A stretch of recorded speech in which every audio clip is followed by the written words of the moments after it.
Коми выберут лучшего воспитателя. За это звание на протяжении 5 дней будут бороться 20 педагогов. Сегодня в Сыктывкаре торжественно открыли региональный этап Всероссийского профессионального конкурса «Воспитатель года России». Заочный тур все участники прошли успешно. Теперь черед за очными состязаниями. Нужно показать не только умение работы с детьми, но и поделиться своими педагогическими находками. Елена Кононова о том, чем же собираются удивлять воспитатели. Удивительное дело. Попробуйте только представить, если вдруг воспитатель не сможет выйти на работу. Встанут заводы, банки закроются, и спортсмен не взойдет на пьедестал.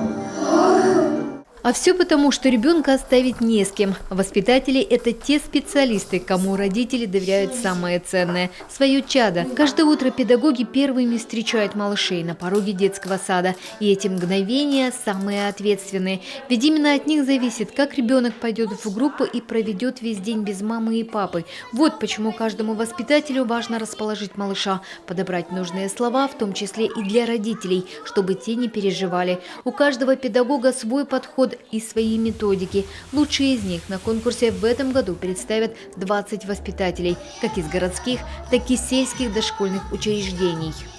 Так, что случилось? Дети, почему они в своей группе? Впереди 5 дней испытаний. Одна из творческих задач – педагогическая находка. У каждого участника свой авторский стиль воспитания детей. Воспитанники Надежды Бодягиной, конкурсантки из самого северного города Коми, Воркуты, к примеру, осваивают ремесло фотохудожника. Сами снимают на цифровые камеры, делают коллаж, придумывают темы, создают фотозоны. Конечно, не без помощи воспитателя, но при этом важно учитывать желание и мнение ребенка. Кто-то фотографирует, кто-то выступает в роли модели. С помощью фотографирования они наблюдают за какими-то процессами. То есть вот сейчас весной сажают огороды, они фотографируют, как они посадили, как происходил рост.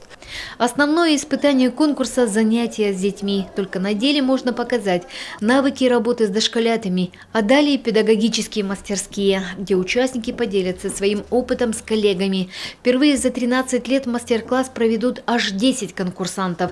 Кстати, к каждому воспитателю прилагается сопровождающий – помощник. Конкурсные испытания – это волнение, это подготовка. Воспитатель, человек творческий, он всегда очень много с собой привозит, очень много у нас оборудования для детей. То есть ребенок не может без какого-то интересного оборудования, без игр, без игрушек, без пособий. Поэтому, конечно, сопровождающий всегда нужен для того, чтобы поддержать перед конкурсными испытаниями и, безусловно, конечно, помочь нашим педагогам. Популярность конкурса растет из года в год, как и количество участников. С каждым разом все больше интересных идей и проектов. У нас сегодня 20 конкурсантов, это немало. Здесь представлены 13 муниципалитетов, то есть мы понимаем, что из каких-то городов и районов приехало сразу по 2 конкурсанта. Это хорошо, есть потребность у наших воспитателей и продемонстрировать свои успехи, поделиться опытом, перенять опыт у других конкурсантов, и, в общем-то, вырасти профессионально. Потому что любой конкурс профессионального мастерства, он дает педагогу возможность, сделать такой рывок в развитии, в первую очередь, как педагога.